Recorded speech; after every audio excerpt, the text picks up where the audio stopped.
YONO முதலாவது அதிகாரம் முதலாவது இரண்டாவது வசனங்களை நீங்க வாசிங்க. அமித்தாயின் குமாரனாகிய யோனாவுக்கு கர்த்தருடைய வார்த்தை உண்டாகி, அவர் நீங்கள் எழுந்து மகா நகரமாகிய நினிவேவுக்கு போய் அதற்கு விரோதமாக பிரசங்கி, அவர்களுடைய அக்கிரமம் என் சமூகத்தில் வந்து எட்டினது என்றார். ஆமாம். இதுல கர்த்தர் யோனாக்கு அழைப்பு விடுக்கிறார். கர்த்தருடைய வார்த்தை அவருக்கு உண்டாகி அவரை நினிவேக்கு போகும்படி கர்த்தர் சொல்லுகிறார். அதுல நினிவே ஜனங்களுடைய அக்கிரமம் என் சமூகத்தில் எட்டினது கர்த்தர் சொல்லி இருக்கிறார். அதே போல நாங்கள் பழைய ஏற்பாட்டில் நாங்கள் பார்ப்போமா இருந்தால் எகிப்திலே இஸ்ரவேல் புத்திரனுடைய கூக்குரல் எட்டினது கர்த்தர் சொல்லுகிறார். இதுல நாங்கள் பார்த்தா நாங்கள் இப்ப ஜோனாவை பற்றி தான் நாங்கள் கற்றுக்கொள்ளுகிறோம். இதுல ஜோனாவுக்கு சொல்லுகிறார், நினிவே மக்களுடைய அக்கிரமம் என் சமூகத்தில் எட்டினதல்ல. அப்ப கர்த்தருடைய சமூகத்திலே தங்களுடைய அக்கிரமங்கள், நாங்கள் செய்கிற அக்கிரமங்களும் தங்களுடைய சமூகத்துக்கு கேட்கப்படும். அதே போல நாங்கள் விடுகிற கூக்குரல், எங்களுடைய வேண்டுதல்கள், விண்ணப்பங்கள், எங்களுடைய கூக்குரல் கூட ஆண்டவர் எல்லாவற்றையும் ஆண்டவர் கேட்கிறவராக இருக்கிறார். அதே போல தொடர்ந்து நாங்கள் பார்ப்போம்னா அவர் இதுல இந்த படத்துல நீங்க பார்த்துக்கொள்ளுங்க. இதுல பாருங்க, மேல அவர் ஜோப்பாக்கு போய் அங்கே இருந்து நினிவேக்கு போக வேண்டிய யோனா அவர் தர்சீசுக்கு அவர் கர்த்தருடைய சமூகத்தை விட்டு விலகி அவர் கர்த்தர் சொன்னதை கேட்காமல் அவர் தன்னுடைய விருப்பப்படி அவர் அங்கே போக வலிக்கிறார். அதாவது தர்சீஸ் யோப்பாவில் இருந்து 22,500 மைல் தொலைவில் இருக்கிறது. கிட்டத்தட்ட 4000 கிலோமீட்டர் தூரத்தில் இருக்கிறது. அந்த இடத்துக்கு அவர் போக வலிக்கிறார். ஆனால் கர்த்தர் சொன்னது 550 மைல் தொலைவில் உள்ள நினிவேக்கு போகும்படியாக கட்டளையிட்டார். ஆனால் அவர் அதை கேட்காமல் தன்னுடைய இஷ்டப்படி அவர் போகிறார். நினிவே தலைநகரம், அசீரியரின் தலைநகரமாக இருந்தது. அசீரியர் இஸ்ரவேலின் எதிரிகளாக அவர்கள் இருந்தபடியினால் அந்த நாட்களில் அவர்கள் அந்த ஜனங்கள் தேவனுடைய கடிந்து கொள்ளுதலை அவர்கள் பெற்றுக்கொண்டு அவர்கள் அப்படியே கீழ்ப்படியாமல் இருந்தால் அவர்கள் அழிந்து விடுவார்கள் என்று யோனா நினைச்சார். தான் போய் சொன்னால் அவங்க மனம் திரும்பி விடுவாங்க.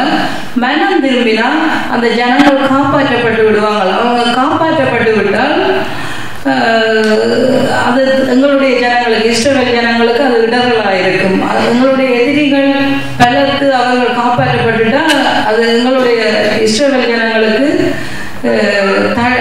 மிகவும் பெரிய கஷ்டமாக இருக்கும். அதனால அவர்கள் அழிந்து போட வேண்டும் என்பதற்காகவே அவர் அந்த நினைவைக்கு அவர் போக விரும்பவில்லை என்று வரலாற்றிலே சொல்லப்பட்டிருக்கிறது. இதுல நாங்கள் தொடர்ந்து பார்ப்போமா இருந்தால் அவற்றை கீழ்ப்படியாமையின் விளைவு கர்த்தர் சமுத்திரத்தின் மேல் பெருங்காற்றை உண்டு பண்ணினார். அதுல இந்த படத்துல நீங்க பார்த்தீங்களா என்றால் அந்த சமுத்திரத்திலே பெருங்காற்று வருகிறது. அந்த காற்று அதையும் கூட ஆண்டவர் அதையும் கூட ஏற்படுத்தினார் என்று வேதத்திலே சொல்லப்பட்டிருக்கிறது. அதே போல அந்த படகு உடையிற அளவுக்கு பெரிய கொந்தளிப்பு உண்டாதனால் கப்பல்காரர் அவர் அந்த பயந்து அவர்கள் அந்த முதலாவது அவர்கள் சொல்லுகிறதான காரியம் தந்தன் தேவனை நோக்கி வேண்டுவோம்னு சொல்லி தந்தன் தேவனை நோக்கி வேண்ட சொல்லி அவங்க தங்கள் தேவர்களை நோக்கி அவர்கள் வேண்டுதல் செய்கிறார்கள். மற்றது பாரத்தை குறைப்பதற்காக சரக்குகளை எறிகிறார்கள். கப்பலில் இருந்து அதை வெளியால் எடுத்து கடலில் வீசுகிறார்கள். அது மாத்திரமல்ல, அதன் பிற்பாடு அந்த சொல்லப்பட்டிருக்கிறது. அந்த வாசிச்சு கொண்டு போனால் நாங்கள் பார்ப்போம், கீழ்த்தட்டிலே யோனா அயர்ந்து நித்திரை செய்து கொண்டிருந்தார் என்று சொல்லப்பட்டிருக்கிறது. அப்ப மாலுமி அவரை கேட்கிறார், நித்திரை செய்யறியா? எல்லாரும் நாங்க எல்லாம் இப்படி பெரிய சேதம் இருக்குது, நீ உன்னுடைய தேவனை நோக்கி விண்ணப்பம் பண்ண, ஒருவேளை சுவாமி ஒருவேளை நம்மை நினைத்தருடுவார் என்று சொல்லி அந்த மாலுமி யோனாவுக்கு சொல்லுகிறார். ஆனாலும் யோனா இப்படியாவது அவர் எல்லாவற்றையும் அறிந்திருந்தார். யோனா தன் நிமித்தமாக தான் இவ்வளவு பேரழிவு வருகிறது வருகிறது என்பதை அவர் அறிந்திருந்தபடியினால் அவர் அதை கேட்டும் அவர் அப்படியே பேசாமல் இருந்து விட்டார். அதன் பிற்பாடு அந்த மனிதர்கள் அவர்களுக்கு தேவனுடைய வழிநடத்தல் இல்லாதபடியினால் அவர்கள் சீட்டு போடுகிறார்கள். நோமலா யோனாவுக்கு ஆண்டவருடைய வழிநடத்தல் உண்டாயிருந்தது. ஆனால் அவர் தேவனுடைய சமூகத்தை விட்டு விலகி ஓடி போனதன் பிற்பாடு அவர் யோப்பாலிருந்து தர்சீசுக்கு போக கப்பல் எடுத்த அந்த நேரத்தில் இருந்து ஆண்டவர் அவரோடு பேசவில்லை. ஆனால் இந்த கப்பல்காரரோடு தேவன் பேசாதபடியினால் அவர்கள் சீட்டு போடுகிறார்கள். யாருடைய பேருக்கு சீட்டு விழுகிறது என்று பார்த்தா அந்த இடத்துல யோனாவுடைய பேருக்கு சீட்டு விழுகிறது. அதனால அந்த மனிதர்கள் யோனாவிடத்தில் வந்து கேட்கிறார்கள், யார் நிமித்தம் இந்த ஆபத்துங்களுக்கு வந்தது? உன் தொழில் என்ன? நீ எங்கே இருந்து வந்தாய்? உன் தேசம் என்ன? உன் ஜாதி என்னெல்லாம் அந்த பயத்தில் கேட்கிறாங்க. அந்த தங்களுடைய அந்த ஆபத்து நேரத்தில் இப்படியா இந்த மனுஷன் தன்னாலதான் இப்படி ஒரு ஆபத்து அவற்ற பேருக்கு சீட்டு விழுந்தபடியினால அவரை பற்றி அவர்கள் விசாரிக்கிறார்கள். அந்த வேளையிலும் அவர் சொல்லுகிறார், நான் எபிரேயன், சமுத்திரம் பூமி படைத்த பரலோக தேவனிடத்தில் பயபக்தி உள்ளவன் என்று சொல்லுகிறார். அதனால அந்த ஜனங்கள் விளங்கிக் கொள்ளுகிறார்கள்.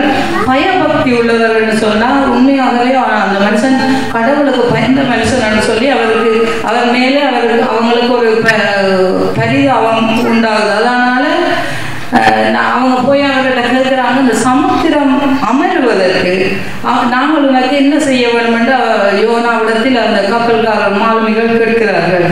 ஆனால் அதற்கு யோனா சொல்லுகிறதான பதிலை நாங்கள் தொடர்ந்து நாங்கள் வாசிப்போமாயிருந்தால் யோனா 12வது அதிகாரத்தை நாங்கள் 12வது வசனத்தை நாங்கள் வாசிப்போம். அதற்கு அவன், நீங்கள் என்னை எடுத்து சமுத்திரத்திலே போட்டு விடுங்கள், அப்பொழுது சமுத்திரம் உங்களுக்கு அமர்ந்திருக்கும். என் நிமித்தம் இந்த பெரிய கொந்தளிப்பு உங்கள் மேல் வந்தது என்பதை நான் அறிவேன் என்றார். இதுல பார்த்தா அவர் வந்து நேரடியாகவே சொல்லுகிறார், தன் நிமித்தமாக தான் இந்த கடலின் மேல இந்த பெரிதான கொந்தளிப்பு வந்தது, என்னை எடுத்து இந்த கடல்ல போட்டுடுங்க, சமுத்திரத்துல போட்டுடுங்கன்னு சொல்லி அவர் சொல்றாரு. ஆனாலும் அந்த ஜனங்கள் வந்து அப்படியாக செய்யவில்லை. நாங்கள் தொடர்ந்து அடுத்த வசனத்தை பார்ப்போமா இருந்தால் 14-15 வசனங்களை நாங்கள் கவனிப்போமா இருந்தால், அப்பொழுது அவர்கள் கர்த்தரை நோக்கி கூப்பிட்டு, கர்த்தாவே, இந்த மனுஷனுடைய ஜீவ நிமித்தம் எங்களை அழித்து போடாதேயும், குற்றமில்லாத இரத்தப்படியை எங்கள் மேல் சுமத்தாதேயும், தேவரீர் கர்த்தர் உமக்கு சித்தமாயிருக்கிறபடி செய்கிறீர் என்று சொல்லி யோனாவை எடுத்து சமுத்திரத்திலே போட்டு விட்டார்கள். சமுத்திரம் தன் மும்முரத்தை விட்டு அமர்ந்தது. இதுல பார்த்தா அவர்கள் சொன்னபடியே அவர்கள் அந்த மாலுமிகள் கர்த்தருக்கு அவர்களும் பயந்தவர், கடவுளுக்கு பயந்த மனிதர்களாக இருந்தபடியினால அவர்கள் அந்த எப்படியாவது தாங்கள் கரைக்கு தப்பித்தோடுவோம் என்று முயற்சிக்கிறார்கள். ஆனாலும் அதுக்கு மேல உள்ள வசனத்தில் குறிப்பிடப்பட்டிருக்கு. ஆனாலும் அவர்களால் அப்படி போக முடியாதபடியினால ஒரு வழியும் இல்லாமல் யோனாவை எடுத்து கடல்லே வீசி போட்டு விடுகிறார்கள். அதன் பிற்பாடு சமுத்திரம் வந்து அமைதலாயிருந்தது என்று வேதம் சொல்லுகிறது. அது மாத்திரமல்ல, சமுத்திரத்திலே போட்ட பிற்பாடு அவர்கள் உண்மையாகவே அந்த கப்பல் ஓட்டிகள், அந்த மாலுமிகள் வந்து கடவுளுக்கு பயந்த மனிதர்களாக இருந்தபடினால்தான் இவ்வளவெல்லாம் விண்ணப்பம் பண்ணுகிறாங்க. கர்த்தாவே, இந்த மனிதனுடைய குற்றம் இல்லாத அந்த இரத்தப்படியை எங்கள் மேல் சுமத்தாதீங்க அப்படின்னுலாம் அவங்க செய்கிறாங்க. அதன் பிற்பாடு நாங்கள் அந்த சமுத்திரத்தில் போடும்படியா அவர் சொல்றார். அதன் பிற்பாடு அவர்கள் போட்டதன் பிற்பாடும் அவர்கள் பொருத்தனை பண்ணி அவர்கள் தேவனிடத்தில் விண்ணப்பம் பண்ணுகிறார்கள். அவர்கள் அந்த யோனாவுக்காக பலி செலுத்தி விண்ணப்பம் பண்ணுகிறதை நாங்கள் அந்த அதிகாரத்திலே நாங்கள் தொடர்ந்து அதை கவனிக்கலாம். அது மாத்திரமல்ல, அவங்க விண்ணப்பம் பண்ணி அடுத்த 17வது வசனத்துல வந்து கர்த்தர் வந்து ஒரு மீனை ஆயத்தப்படுத்தி அந்த மீனின் வயிற்றிலே யோனா ராப்பகல் 3 நாட்கள் அதில் இருந்தார் என்று சொல்லி வேதம் சொல்லுகிறது. மீனுடைய வயிற்றில் இருள் அடைந்த இருந்திருக்கும், சரியான இருளாக இருந்திருக்கும். அவ்வளவோ பயத்தோடு அவர் அந்த 3 நாட்கள் மீனுடைய வயிற்றுக்குள் இருந்தார் என்று வேதம் சொல்லுகிறது. அதே போல தொடர்ந்து நாங்கள் பாவமாக இருந்தால் அடுத்ததாக ஜோனாவின் விண்ணப்பம், அது ஜோனாவுடைய விண்ணப்பம் அவர் 2ஆம் அதிகாரம் முழுவதும் அவருடைய விண்ணப்பம் தான். அவர் சொல்லும் நெருக்கத்திலே நான் உம்மை நோக்கி கூப்பிட்டேன், நீர் என்னுடைய சத்தத்தை கேட்டீர், என் சத்தத்தை செவி கொடுத்தீர், நான் உளையான சேற்றில் நிறைய காரியங்களை அவர் சொல்லி நன்றி செலுத்த, தன்னை காப்பாற்றின தேவனுக்கு நன்றி சொல்லுவதை நாங்கள் அந்த அதிகாரம் முழுவதும் காணலாம்.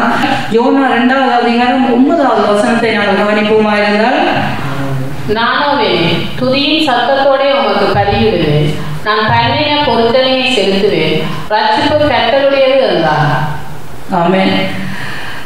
நானோவே துதியின் சத்தத்தோட உமக்கு பலியிடுவேன், நான் பண்ணின பொருத்தனையை செலுத்துவேன். அவர் பண்ணின பொருத்தனை என்னன்னு சொன்னா, நான் உம்முடைய இன்னமும் உம்முடைய பரிசுத்த ஆலயத்தை நான் நோக்குவேன், நான் உண்மையை ஆராதிப்பேன், உண்மையை சேவிப்பேன், அப்படியான காரியங்களை தான் அவர் சொல்லியிருக்கார். அவருடைய பொருத்தனை இன்னமும் உம்முடைய பரிசுத்த ஆலயத்தை நோக்குவேன் என்று சொல்லி அப்படியே அந்த ஜெபத்திலே அவர் தொடர்ந்து சொல்லி கொண்டிருக்கிறார். 4வது வசனத்திலே அவர் சொல்லுகிறார், நான் அந்த பரிசுத்த சமூகத்தை ஆலயத்தை நான் நோக்குவேன் என்று சொல்லி. இப்படியா யோனா கர்த்தருடைய இந்த விண்ணப்பம் எல்லாம் பண்ணி முடிந்ததன் பிற்பாடு யோனாவை அந்த மீன் கர்த்தர் கட்டளையிட்டபடி கரையிலே கக்கி விடுகிறது.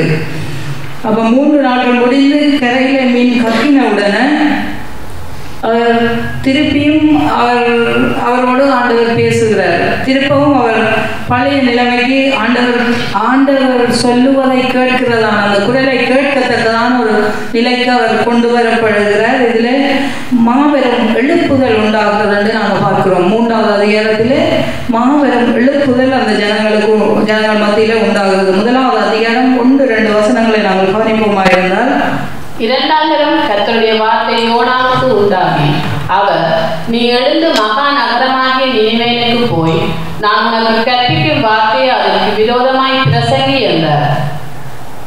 அதான் 2வது தரமாக கர்த்தர் அவர் சொல்லுகிறார், நினிவேக்கு போன்னு சொல்லி நீ எழுந்து மகா நகரமாகிய நினிவேக்கு போ, அங்க தான் கற்பிக்கிறது, நான் உனக்கு கற்பிக்கும் வார்த்தையை அதற்கு விரோதமாக பிரசங்கின்னு சொல்லி சொல்லுகிறார்.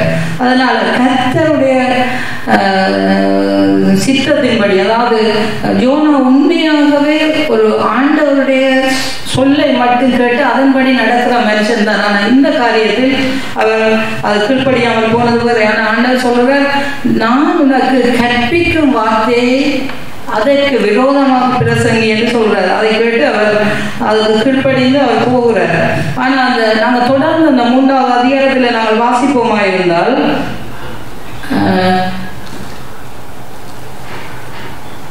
3வது அதிகாரத்தில் நாங்கள் வாசிப்போமா இருந்தால், நினிவே 3 நாள் பிரயாண விஸ்திரமான ஒரு மகா நகரமாக இருக்கிறது. நாங்கள் 3 நாள் பிரயாணப்பட்டு தான் இந்த நகரத்துக்கு போக வேண்டியதா இருக்கும். யோனா 3-4வது வசனத்தை நாங்கள் கவனிப்போம். யோனா நகரத்தில் பிரவேசித்து ஒரு நாள் பிரயாணம் பண்ணி இன்னும் 40 நாள் உண்டு, அப்பொழுது நினிவே கவிழ்க்கப்பட்டு போம் என்று கூறினார். அதான் இதுல அவர் அந்த இடத்துல ஒரு நாள் பிரயாணம் பண்ணி போறார். ஒரு நாள் பிரயாணம் பண்ணி போய் இன்னும் 40 நாளுக்குள்ள 40 நாள் இருக்குது உண்டு, அதுக்குள்ள கவிழ்க்கப்பட்டு போமென்று சொல்லி சொல்றார். அதை கேட்டு அந்த ஜனங்களுக்குள்ள ஒரு கடிக்கலை. அடுத்த அதிகாரத்தை அந்த தொடர்ந்துள்ள வசனங்களை நாங்கள் வாசிக்கும் போது உண்மையாகவே அந்த வசனத்தை வாசிக்கும் போது அந்த ஜனங்கள் உண்மையாகவே தேவனை தேடுகிறார்கள். அவர்கள் அதை விசுவாசித்து உபவாசம் செய்து பெரியோர் முதல் சிறியோர் எல்லாரும் விரட்டுடுத்தி, அதாவது உபவாசம் பண்ணி ஆண்டவரை தேடுகிறார்கள். அது மட்டுமல்ல, அந்த செய்தியை ராஜா கேள்விப்பட்ட போது, ராஜா நேரடியாக யோனாவை கண்டதாக அதில் குறிப்பிடப்படவில்லை. ராஜா கேள்விப்பட்ட பொழுது அவரும் கூட அந்த கட்டளைக்கு கீழ்ப்படிந்து அவரும் கூட தன்னுடைய சிங்காசனத்தை விட்டு இறங்கி தன்னுடைய அந்த ராஜ வஸ்திரங்கள் எல்லாவற்றையும் கலட்டி இரட்டை உடுத்தி உபவாசத்துக்கான ஆடை அணிந்து உடுத்தி கொண்டு சாம்பலில் உட்கார்ந்தான் என்று சொல்கிறார். அது மாத்திரமல்ல, ராஜாவுடைய கட்டளை பிறப்பிக்கப்படுகிறது அந்த தேசத்திலே.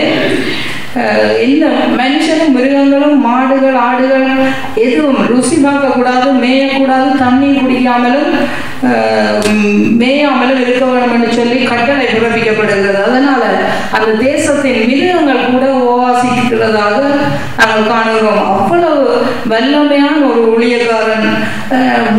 இந்த நாட்களில் கூட 3 நாள் பிரயாணம் பண்ணி போக வேண்டிய ஒரு இடத்துக்கு 1 நாள் பிரயாணத்தில் போய் அவர் சொல்லுகிறதான வார்த்தை தான், இன்னும் 40 நாள் உண்டு, அப்பொழுது நினைவே கவலைக்கப்பட்டு போகும்.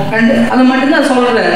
அதுக்கு அந்த வார்த்தைக்கு கீழ்ப்படிஞ்சு அந்த ஜனங்கள் அந்த ராஜாவில் இருந்து அந்த தேசத்தின் மிருகங்கள் கூட அது கீழ்ப்படிந்து முழுவதும் மனம் திரும்பினதால் அந்த ஜனங்கள் பெரிதான மீட்பை பெற்றுக்கொண்டதை நாங்கள் காணலாம். இதில் தேவன் தொடர்ந்து அந்த ஜனங்களை அழிப்பேன் என்று சொல்லி அந்த தேவனை நோக்கி அவர்கள் உரத்த சத்தமாய் கூப்பிடவும் அவர்கள் தங்கள் பொல்லாத வழியையும் தங்கள் பொல்லாத கிரியைகளையும் விட்டு அவர்கள் தங்களுடைய கொடுமைகளையும் விட்டு திரும்பவும் கடவர் என்று சொல்லி அந்த ராஜா அவர்களுக்கு சொல்லுகிறார். அதனால அந்த ஜனங்கள் தங்களுடைய பொல்லாத வழிகளை விட்டு அவர்கள் திரும்பிய வேளையில், தங்களுடைய கொடுமைகளை விட்டு அவர்கள் திரும்பின வேளையில தேவன் மனஸ்தாபப்பட்டு உக்கிர கோபத்தை விட்டு திரும்பினபடியினால் அவர்கள் அந்த தேவன் உண்மையாகவே மனஸ்தாபப்படுகிறார் அந்த ஜனங்களுக்காக.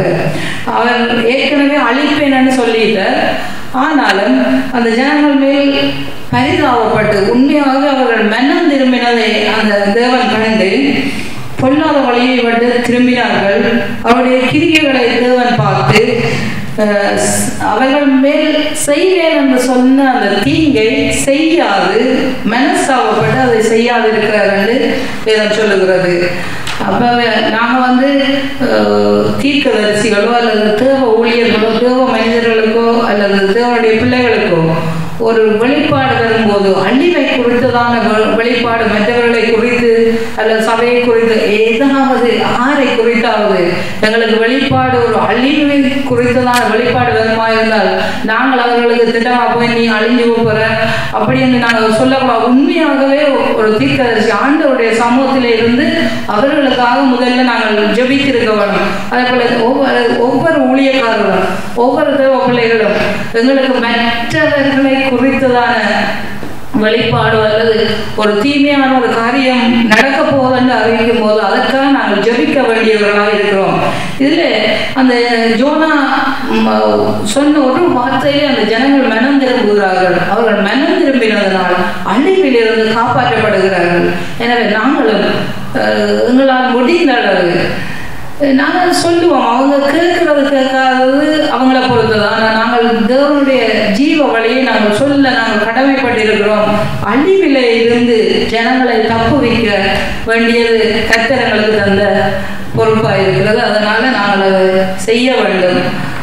பொல்லாத வழிகளை விட்டு ஜனங்கள் திரும்பத்தக்கதாய் அவர்களுக்காக நாங்கள் ஜெபிக்க வேண்டும். அழிவு வரும் என்று எச்சரிப்பு வரும்போது அதற்காக நாங்கள் உண்மையாகவே பாரப்பட்டு நாங்கள் ஜெபிக்க வேண்டியவர்களாக இருக்கிறோம்.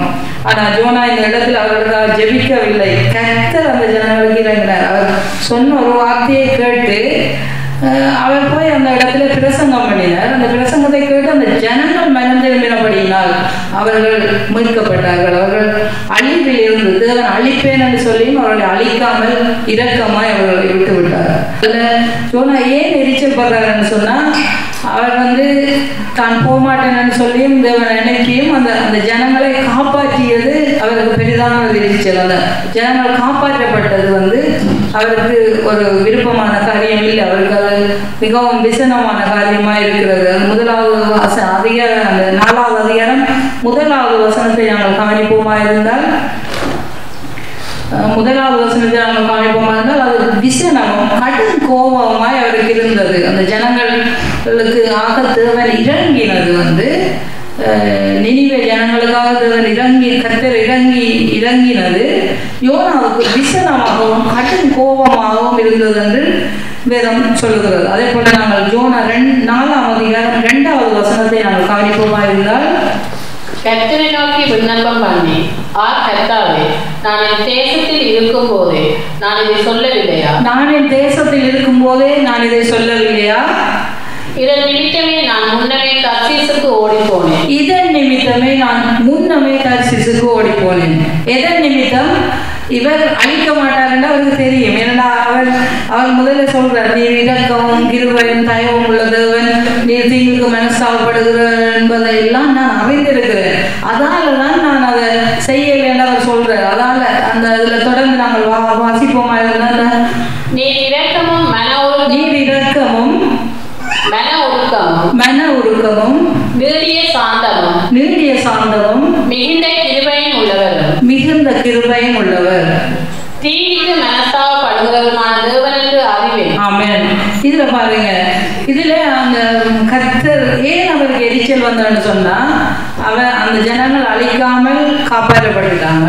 அது மாத்திரமல்ல, இந்த கர்த்தர் நான் அழிப்பேன்னு சொல்லிட்டார். இவர் 40 நாளுக்குள்ள இந்த எல்லாம் கவலைப்படணும்னு சொல்லிட்டார். ஆனா கர்த்தர் இரக்கம் உள்ளவர், மன உருக்கம் உள்ளவர், நீடிய சாந்தம் மிகுந்த கிருபை உள்ளவரும், தீங்குக்கு மனஸ்தாபப்படுகிற தேவனுமா இருக்கிறார் என்று வேதம் சொல்லுகிறது. அதனால அவர் தன்னுடைய அளவில்லாத இந்த இரக்கத்தினால, மனதுருக்கத்தினால அந்த ஜனங்களுக்கு இறங்கி, அவருடைய நீடிய சாந்தத்தினால அந்த ஜனங்களுக்கு மிகுந்த கிருபை உள்ளவராக அந்த ஜனங்கள் மேல் மனஸ்தாபப்பட்டு அந்த தேவன் அந்த தீங்கில இருந்து அவர்களை விடுவிக்கிறார்.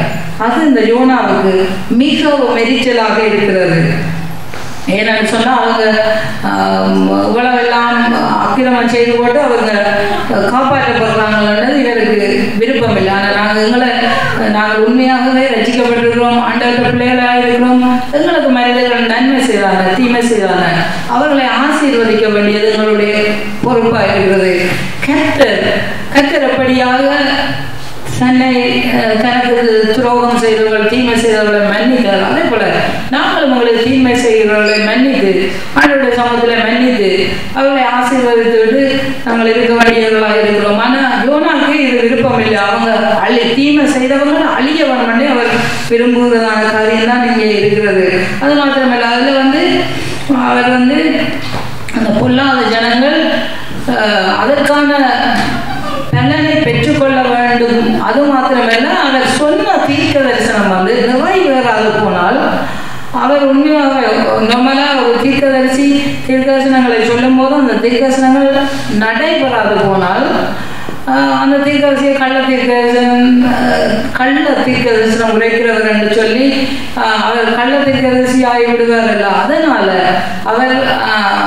அது அவருக்கு மிகவும் விசனமாயும் வேதனையாக இருந்தது. அதனால கோபப்பட்டு இந்த காரியங்களை சொல்லுகிறதை நாங்கள் கவனிக்கிறோம்.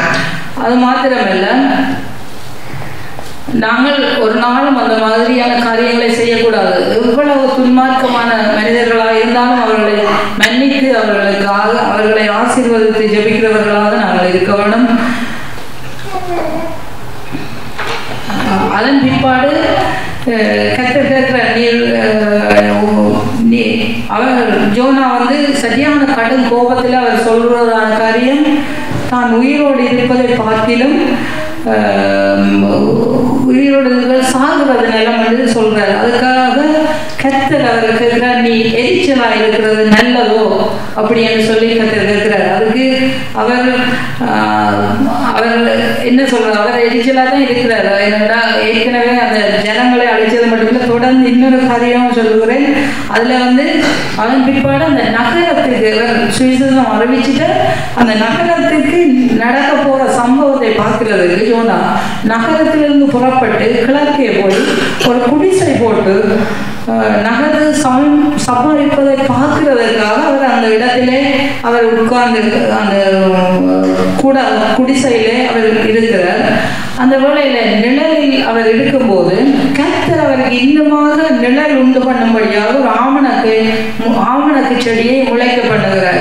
அந்த ஆமணக்கு செடியில மிகவும் சந்தோஷமாய் அவர் இருக்கிற வேளையில அடுத்த மறுநாள் கிழக்கு விளைக்கும் நேரத்தில் அந்த ஒரு பூச்சிக்கு கர்த்தர் கட்டளை எழுதுகிறார். அந்த பூச்சி போய் அந்த ஆமணக்கு செடியை அரித்து போட்டது. அதனால அந்த செடி காஞ்சு போச்சு. அதனால அவருக்கு சரியா இன்னும் இருக்கிறத விட இன்னும் கோபமா இருக்கு. ஏன்னா சூரியன் உதிக்கும் போது உஷ்ணமான கீழ்காற்றை கட்டளை எழுதுகிறார். அந்த வேளையில அவருக்கு மிகவும் பக்தியாக இருக்கிறபடினால அவர் மிகுந்த கோபத்தினால இப்படியாக பாருங்க. நாங்கள் தொடர்ந்து வாசிப்போம். 4வது அதிகாரம் 8வது வசனத்தை நீங்க வாசிங்க. சூரியன் உதித்த போது உஷ்ணமான கீழ்காற்றை கட்டளையிட்டார்.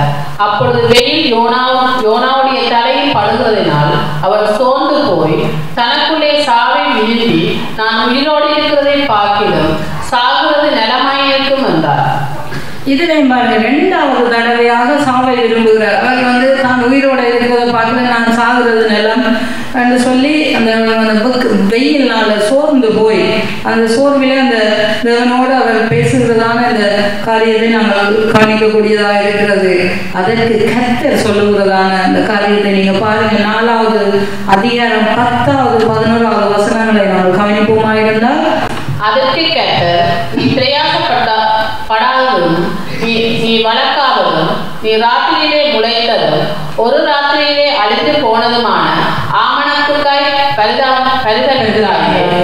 வலது கைக்கும் இடது கைக்கும் வித்தியாசம் அறியாத 1,24,000 பேருக்கு அதிகமான மனுஷரும் அநேக மிருக ஜீவன்களும் இருக்கிற மகா நகரமாகிய நினைவேனுக்காக நான் பரிதவியாமல் இருப்பேனோ என்றார். ஆமென். இதுல பார்த்தா நாங்கள் கர்த்தர் அவர் பிரயாசப்படாதும் வளர்க்காதும் ஒரு ராத்திரியில முளைத்து மறு ராத்திரியில அழிந்து போவதுமான ஆமணத்துக்காக இவ்வளவு பரிதவிக்கிறார், இவ்வளவு கோபப்படுகிறார். ஆனா வலது கைக்கும் இடது கைக்கும் வித்தியாசம் அறியாத அந்த 1,20,000 அதுக்கும் அதிகமான மனுஷருக்கு மிருக ஜீவன்களும் இருக்கிற அந்த மகா நகரமாகிய நினிவேக்காக நான் பரிதவியாமல் இருப்பேனோ என்று கர்த்தர் கேட்கிறார். ஏன்னு சொன்னா அது உண்மையாகவே அந்த ஜனங்கள் ஆண்டவரை அறியாத ஜனங்கள், வலது கைக்கும் இடது கைக்கும் வித்தியாசம் அறியாதவர்கள், அவர்கள் அறிவில்லாத ஜனங்கள், அவ்வளவு ஆண்டவரை அறியாத ஜனங்களாக இருக்கிறார்கள். அவர்களை அழிக்கிறதற்கு ஆண்டவர் அப்படி விருப்பப்பட மாட்டார். அதனால அவர் தான் அந்த ஆமணக்கு செடியை குறித்து யோனா இவ்வளவு பரிதவிக்கிறார். ஆனா அந்த ஜனங்களை குறித்து கர்த்தர் பரிதவிக்கிறார். அதனால அந்த ஆண்டவர் அந்த ஜனங்களை காப்பாற்றுகிறார். அது மாத்திரமல்ல, யோனாவின் பிரசங்கத்தினால 1,20,000 பேர் மீட்கப்பட்டனர். அதாவது தங்களுடைய அழிவில் இருந்து அந்த பிரசங்கத்தை கேட்டு விடுதலை பெற்று மீட்கப்பட்டார்கள். ஆனா இயேசு கிறிஸ்து இந்த பூமியிலே பகிரங்கமாக ஊழியத்தை செய்த போது 3 வருடங்கள் கர்த்தர் இந்த பூமியிலே ஊழியத்தை செய்தார். பகிரங்கமாக ஊழியங்களை செய்து வந்தார். அநேக அற்புதங்கள் அதிசயங்களை இயேசு கிறிஸ்து செய்தார். ஆனால் இயேசு கிறிஸ்து பரலோகத்துக்கு போன பிற்பாடு அவர் சொன்ன வார்த்தையை கேட்டு அவருக்கு கீழ்ப்படிந்து அவருக்காக காத்திருந்து ஜெபித்தவர்கள் 120 பேர் மாத்திரம்தான் அந்த பரிசுத்த ஆவியை பெற்றுக் கொண்டார்கள். என்னன்னு சொன்னா அந்த இவ்வளவு எத்தனையோ 5,000 பேர் எத்தனையோ பேர் எல்லாம் அதிசயங்களை அற்புதங்களை கண்ணார கண்டார்கள். குருடர்கள் பார்த்தார்கள், முடவர்கள் நடந்தார்கள், மரண படுக்கையில் இருந்தவர்களை கூட ஆண்டவர் எழுப்பினார். அப்படியான அற்புதங்களை கண்ட ஜனங்கள் அந்த 120 பேர் மாத்திரம்தான் அந்த பரிசுத்த ஆவியானவர் வரும்போது அந்த இடத்தில் கூடியிருந்தார்கள் என்று வேதம் சொல்லுகிறது. எனவே ஆனா அதுல இயேசு கிறிஸ்து இந்த யோனாவை பற்றி சொல்லுகிறதான ஒரு காரியத்தை நாங்கள் சுருக்கமாக நாங்கள் காண்போம். மத்தேயு 12வது அதிகாரம் 39 இருந்து 41 வரை உள்ள வசனங்களை நாங்கள் கவனிப்போம். அவர்களுக்கு அவர் பிரதித்திரமாக, இந்த பொல்லாத விபச்சார சந்ததியார் அடையாளத்தை தேடுகிறார்கள். ஆனால் யோனா தீர்க்கதரிசியின் அடையாளமே அன்றி வேறு அடையாளம் இவர்களுக்கு கொடுக்கப்படுவதில்லை. யோனா இரவும் பகலும் 3 நாள் ஒரு பெரிய மீனின் வயிற்றில் இருந்தது போல மனுஷகுமாரன் இரவும் பகலும் 3 நாள் பூமியின் இருதயத்தில் இருப்பார். யோனா பிரசங்கத்தை கேட்டு நினிவே பட்டணத்தார் மனம் திரும்பினார்கள். இதோ யோனாவிலும் பெரியவர் இங்கே இருக்கிறார். ஆதலால் நியாயத்தீர்ப்பு நாளிலே நினிவே பட்டணத்தார் இந்த சந்ததியாரோடு எழுந்து நின்று இவர்கள் மேல் குற்றம் சுமத்துவார்கள். இதுல பார்த்தா இயேசு கிறிஸ்துவிடத்தில் அந்த வேத பாரதிகள் பரிசையில் இதுக்கு மேல உள்ள வசனத்தை அதை நான் வாசிக்கவில்லை, நேரமும் போய்விட்டது. அதுல மேல உள்ள வசனத்துல வேத பாரதிகள் பரிசையில் இயேசுவை அவர்கள் எப்பவுமே எல்லாம் வேதத்தை அறிந்திருக்கிறார்கள். ஆனாலும் அடையாளங்கள் அற்புதங்களை அவர்கள் கேட்பது இயேசுவை குற்றம் படிப்பதற்காக தான் அவர்கள் கேட்பது. ஆனால் இயேசு அடையாளமாகவும் அற்புதமாகவும் அவர்கள் மத்தியிலே அற்புதங்கள் அதிசயங்களை செய்து கொண்டுதான் இருந்தார். இயேசுவை குறித்து அவர்கள் அடையாளம் கேட்க வேண்டிய அவசியமே இல்லை. ஆனாலும் அவர்கள் அடையாளம் கேட்கிறார்கள். அதுக்கு இயேசு சொல்றார், யோனா இரவும் பகலும் 3 நாள் மீனின் வயிற்றில் இருந்தது போல மனுஷகுமாரனும் இரவும் பகலும் 3 நாள் பூமியின் இருதயத்தில் இருப்பார். அதாவது இயேசு கிறிஸ்து மரித்து அடக்கம் பண்ணப்பட்டு இருந்த அந்த 3 நாட்களுக்கு ஒப்பாக இதை ஒப்பிட்டு அதை சொல்லுவதை நாங்கள் காணக்கூடியதாக இருக்கிறோம். அது மாத்திரமல்ல, யோனாவிலும் பெரியவர் இங்கே இருக்கிறார் என்று சொல்லி சொல்றார். இங்கே இருக்கிறார், யோனாவிலும் பெரியவர் இங்கே இருக்கிறார் என்று இயேசு தன்னை குறித்து சொல்லுகிறார். யோனாவிலும் பெரியவர் என்று சொன்னால் யோனா உண்மையாகவே பெரிய ஒரு ஆள் தான். என்னன்னா பழைய ஏற்பாட்டில பெரிய தீர்க்கதரிசிகள், அதான் பெரிய இறைவாக்கினர், சின்ன இறைவாக்கினர் என்று சொல்லப்பட்டிருக்கு. பெரிய இறைவாக்கினர் ஏசாயா, எசேக்கியேல் அப்படிப்பட்டவர்கள் பெரிய இறைவாக்கினர் என்றும் பெரிய தீர்க்கதரிசிகள் என்றும். சிறிய தீர்க்கதரிசிகள் என்றால் யோனா, ஜோயல், மல்கியா, இந்த சகரியா, அப்படியா மீகா, அவையெல்லாம் சிறிய இறைவாக்கினர் என்று அதுல சொல்லப்பட்டிருக்கு. ஆனா இந்த யோனா தீர்க்கதரிசி ஒரு பிரசங்கத்தினால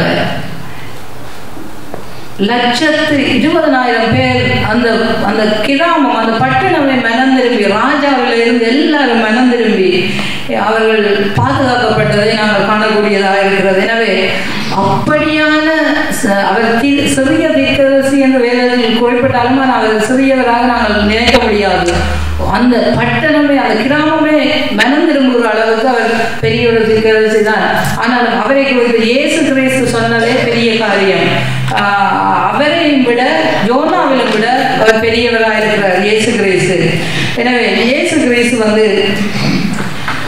அவருடைய நாமத்தினாலே இன்றும் கூட, ஏன் இயேசு கிறிஸ்து பெரியவர் என்று சொன்னா, யோனாவுடைய பிரசங்கத்தை கேட்டு அன்று 120,000 பேர் மனம் திரும்பினார்கள். ஆனால் இயேசு கிறிஸ்துவனுடைய வாழ்க்கை, அவருடைய சரித்திரம், அவருடைய நாமத்தினாலே இன்றும் கூட அதிசயங்கள், அற்புதங்கள், அடையாளங்கள் நடந்து கொண்டே இருக்கிறது. இன்றும் கூட ஜனங்கள் விடுதலை பெறுகிறார்கள், சமாதானத்தை பெறுகிறார்கள், ரட்சிப்பை பெற்றுக் கொள்கிறார்கள். எனவே அந்த இயேசு கிறிஸ்து உண்மையாகவே யோனாவிலும் பெரியவர் என்பது நாங்கள் அறிந்திருக்க வேண்டிய ஒன்று. எனவே நாங்களும் கர்த்தருக்கு கீழ்ப்படிந்தவர்களாக இயேசு கிறிஸ்துடைய போதனையில் நாங்கள் நிலை நிற்க வேண்டியவர்களாக இருக்கிறோம். கர்த்தர் தாமே உங்களை ஆசீர்வதிப்பாராக.